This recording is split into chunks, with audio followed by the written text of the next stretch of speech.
Hey, Head Rippa here. I'm gonna go over our 10-man heroic spine strategy, and this is our better late than never strategy. I'm a haste mastery tank, so I've got 8% hit, 6.5 expertise, 1660 haste, and 110% mastery. And for this fight, I'll be using the 4-piece Vamp Blood, just the 384, so that we can benefit from the Vamp Blood. Alright, so this is our position while we're DPSing down Amalgamations. We're gonna have me on the right side, more center line, and then we're gonna have our feral tank also tanking the bloods on right of the center line, while the rest of the group is stacked more on the left side of the center line of the spine.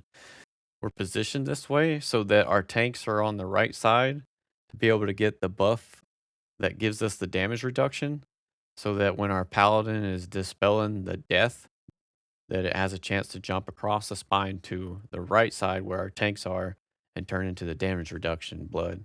Our DPS are all stacked on the plate with the healers so that we are standing in the healing rain, and that way we can just AoE chain heal and everything like that much easier. Here's our positioning for the last plate. We're not going to be kiting the blood, so our Feral's just going to be tanking them. He's going to be holding the line so that they don't get to the group to damage them, so he's going to be just AoE tab targeting everything that comes in and taunting it.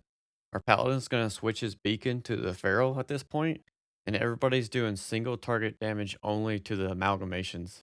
He's the only one that's doing any damage to the Bloods, and he's trying not to kill them because we'll have plenty of Bloods at this time to soak them up. He's just trying to hold them. Here's our 9-stack superheated Amalgamation cooldown rotation, and we're cycling our cooldowns for every 9 stacks so that we're not taking massive damage from it. And then we also have a cooldown for our roll rotation, and we're going to be rolling right out the gate and then after every plate, so that we want to line up our cooldowns and take a lot less damage as well.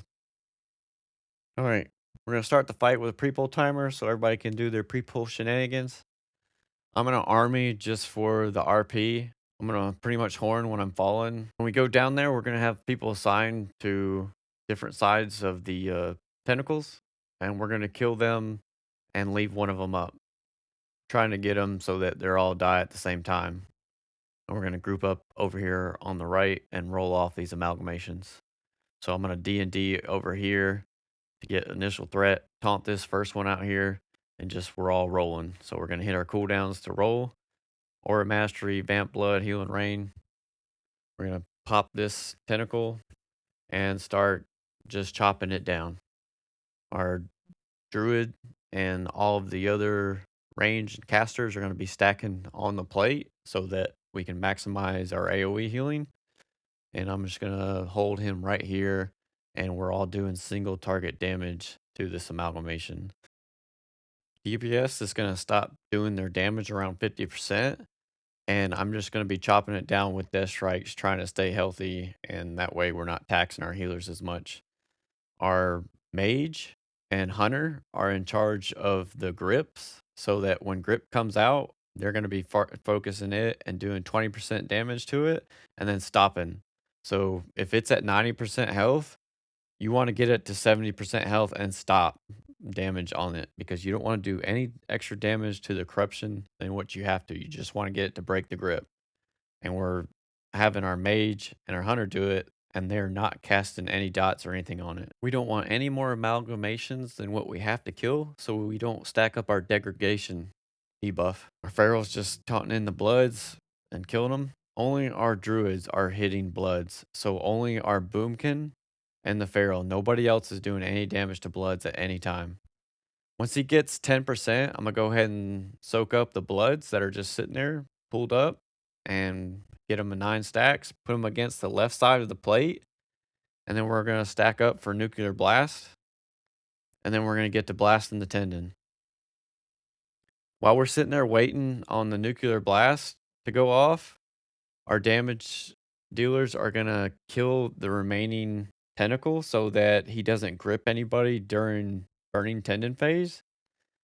Once that tendon dies, I'm gonna put a D&D on the tendon so that I get initial aggro of the amalgamation that pops out. And I'll also focus it with like 1 or 2 abilities and then go right back to the burning tendon. Once we do the first plate, first tendon damage, we're just going to reset and go back to where we were. I have 2 stacks already of my damage reduction, so I'm going to hold out on the right a little bit more. And our tank is going to hold out on the left, our feral, so that he can get his stacks. I'm going to go ahead and do my best on single target damage on these hideous amalgamations because I'm trying to burn them down faster than what I'm trying to do the plate. So I'm not burning cooldowns on the burning tendon because we have plenty of damage. The faster I can get the amalgamations down, the faster we can get this fight off. As the amalgamation gets 9 stacks, I'm going to hit my AMS so that I'm taking less damage and then go stack up with the group. They're going to kill the fiery tendon and I'm going to D&D on it so that I pick up the amalgamation. On the second tendon, it's not as important for you to do damage because it should be well below half by now. So your main prio is trying to get threat on that amalgamation so that when he comes up, he's not aggroing the healers or other DPS and killing them. As the plate pops off, I'm going to drag the amalgamation over the remaining residuals so I can vacuum them up, but I'm not going to try to get them to 9 stacks. And then we're going to kill the tentacle. We're going to sit in the grip and roll it off. And then once we get out of the grip, then we're going to go and just get this next tendon. We're going to get the amalgamation. I'm going to pull them out. Try not to soak up any of the bloods, but if I do, it's just whatever. I'm really not in any threat of dying to these amalgamations. I'm holding my second DRW for this amalgamation because as soon as we can kill this guy, we'll have plenty of bloods on the ground so that I can soak them up and get them to 9 stacks and get this plate popped off so we can start bursting down the tendon. Because we're starting to get on a time race here where we're just going to start getting overwhelmed by bloods.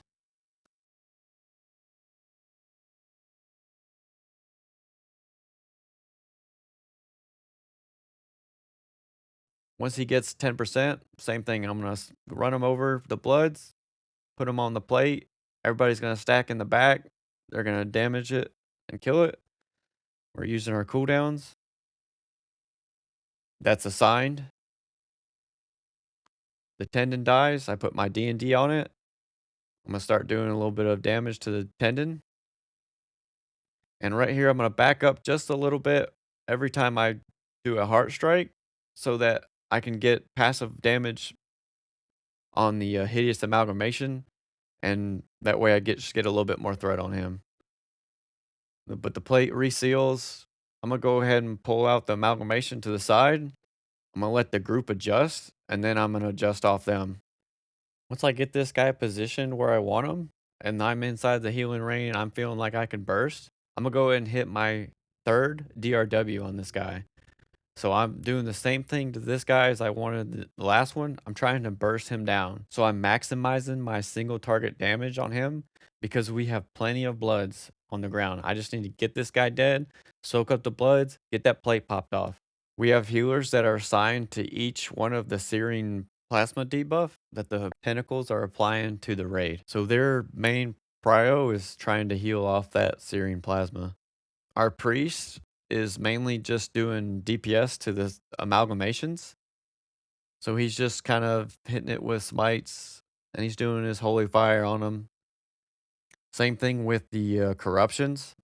When they try to fiery grasp, our priest is putting some damage into them as well. If we start getting overran by Searing Plasma, our priest is going to switch to Greater Heal and Flash of Heal on Searing Plasmas to get them up and get them off. Our Holy Paladin is going to be the only one that's dispelling the corruption of death. He's also healing priority on the Searing Plasma. He's Holy Shocking, Divine Lighten, Word of Glory, Holy Lighten, Holy Radiance in it. Whatever he's got to do to get it off. He has his beacon on me at the start of the fight. And then when we get to the last plate, he's going to switch it to the feral. Because he's just taking tons of damage from the bloods. Our Resto Shaman is in charge of Healing Rain, which is our big raid-wide AoE healing. His secondary priority is to Riptide the Searing Plasma and then immediately follow it up with a Chain Heal. And then he just goes right back to AoE healing. It's important for your Resto Shaman to anticipate the Healing Rain for future placements when the raid is going to be. So if we're stacking on the plate to burn the Tendon, and the Tendon phase is 23 seconds long, and the cooling on Healing Rain is 10 seconds, then when we go up to get those bloods, the Healing Rain needs to be in the back where we're going to stack. And then 10 seconds later, the Healing Rain needs to be on the plate where we're going to be stacking there to burn the Tendon. And then when the Tendon plate pops off, the Healing Rain needs to be on the Tendon that we're stacking on so that when we roll, we're all standing in that Healing Rain. And then when after we roll, the next Healing Rain needs to be at the plate where we're going to do damage and stack the bloods up again. So it's very important for him to anticipate all that and know where he needs to place that Healing Rain. But it's also important that the damage dealers and everybody else is on the same page so that they're standing in the Healing Rain, whether it's on the plate or on the Tendon or in the back during the superheated nucleus. When we get to the last plate and we're DPSing the Tendon, the Feral's not doing any DPS to the Tendon. He's sitting there just trying to keep all the bloods organized, not giving them the back and just taking them. And he's going to be just trying to AoE all of them down, tag targeting the bloods so that nobody else is getting hit by them. Once we get to the end, everybody's sending all of their cooldowns as well. Every defensive cooldown you have. And then after enough practice and prep and everybody's executing, you'll finally get it. But this is probably one of the hardest fights of this expansion, mainly because it's not just to sit there and blast boss or do the mechanics and win. Everybody has their own assignments, and having to figure out all of those assignments for every individual person takes a lot of time and a lot of prep.